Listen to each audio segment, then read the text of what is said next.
Usai berjibaku, petugas gabungan akhirnya bisa membersihkan material longsor di jalur Poros Maros-Bone, tepatnya di Tompoladang, Kecamatan Malawah, Kabupaten Maros, Sulawesi Selatan. Pembersihan material ini membuat jalur antar kabupaten ini perlahan mulai kembali normal.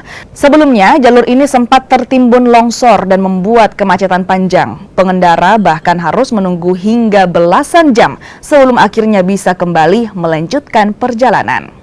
Saat ini khususnya di Tompoladang ini karena curah hujan meningkat juga ada pengerjaan elevated.